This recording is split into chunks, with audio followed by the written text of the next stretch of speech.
In a quiet English village stood an old clock shop. The owner, Mr. Alden, was a kind man with silver hair and gentle eyes. Every clock in his shop ticked in perfect harmony except one. It sat unfinished on his work table, covered in dust. He called it Clara's clock. Years ago, when war came, Mr. Alden had sent his young daughter Clara away to stay safe in the countryside. "I will finish this clock for you," he told her. "When you hear it chime, you'll know your father still loves you." Clara smiled, holding her small suitcase. "I'll wait, Papa." But she never returned. Years passed. Mr. Alden grew old, but he never stopped working on the clock. He whispered to it every night as if speaking to Clara through its gears. "Just a little longer, my dear," he would say softly. But no matter what he did, the clock refused to tick. One stormy evening a young woman knocked on the door.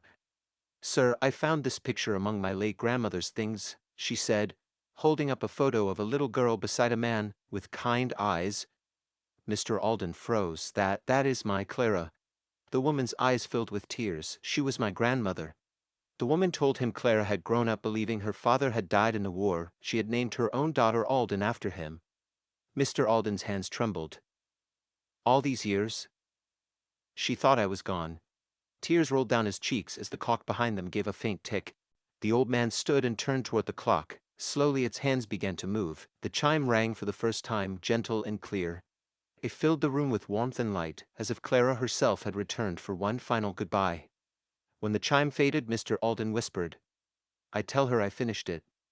He smiled, his eyes closing softly as the final tick echoed through the workshop. The next morning villagers found the young woman sitting quietly beside the clock. It ticked perfectly, never stopping. She smiled and whispered, "He kept his promise." And from that day on, the people of the village said that when the clock chimed at midnight, it was the sound of a father's love that time could never silence.